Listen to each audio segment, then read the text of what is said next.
Добре, нека се потопим в едни от най-важните разследвания на Бюрото за разследващи репортажи и данни, или, както е по-известно, BIRD. Ще разгледаме работата, която се опитва да хвърли светлина върху скритите механизми на властта в България. Всички сме чели гръмки заглавия, които само намекват, нали? За някакви мрежи, за огромно влияние, което действа някъде там в сенките. Работата на BIRD е точно това – да дръпне завесата и да покаже какво всъщност се случва зад нея. И така, първата стъпка е да се опитаме да нарисуваме карта на това, кой всъщност дърпа конците. Често това става през много сложни международни схеми, които излизат наяве само при глобални разследвания. Ето един перфектен пример – досиетата Пандора. Това е най-мащабното журналистическо разследване в света досега, а BIRD бяха българския партньор. Става дума за анализ на почти 12 милиона изтекли файла. Представете си обема. И тук нещата стават наистина интересни. Тази таблица всъщност е като карта, която свързва точките. Виждаме имена като Делян Пеевски, както и собственици на голяма банка, а до тях лабиринт от офшорни фирми. Това е класическата схема, нали? Един начин да скриеш активи и произход на средства, да управляваш бизнес оценките, без никой да знае кой е реалният собственик, така нареченият краен бенефициер. Но тези мрежи не са само местни. Съвсем не. Разследванията разкриват и луксозни имоти по нашето Черноморие, собственост на хора от най-близкия кръг на Кремъл. А освен това и схема за златни паспорти, давани на доста влиятелни руски фигури.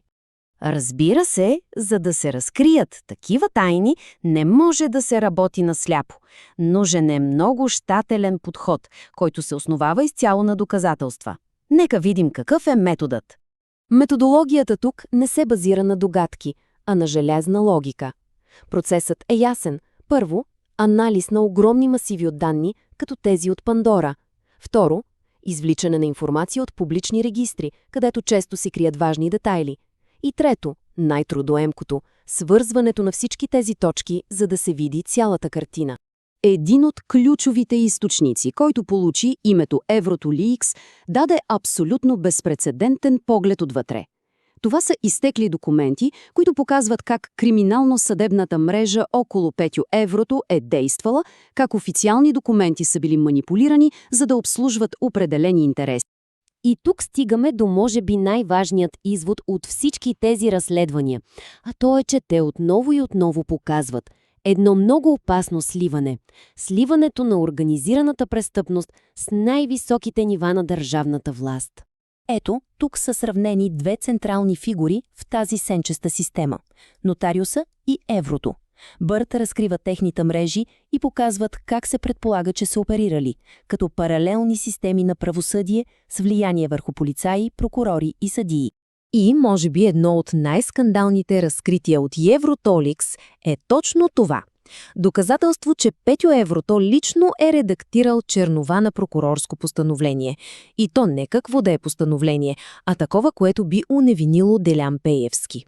Този модел на действие достига своята кулминация в една цяла поредица от разследвания.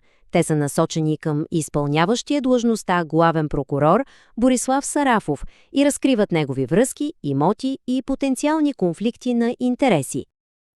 Тази работа, която е не само трудна, но и често доста опасна, не остава незабелязана.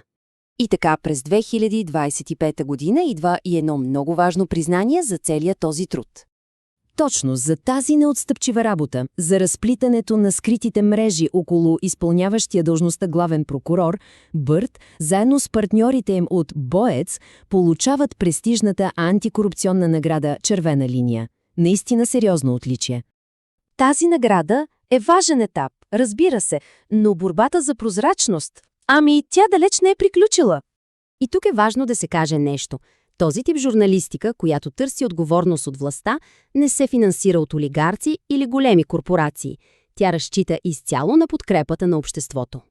В крайна сметка, изнасянето на фактите на светло е обществена услуга, а нейното бъдеще зависи от всички нас, от хората, които ценят истината и изискват отчетност. Когато се подкрепя такава работа, на практика се допринася пряко за едно по-прозрачно и по-справедливо общество. Всеки става част от промяната. Именно тази подкрепа прави разследванията възможни. Тя гарантира, че битката за истината ще продължи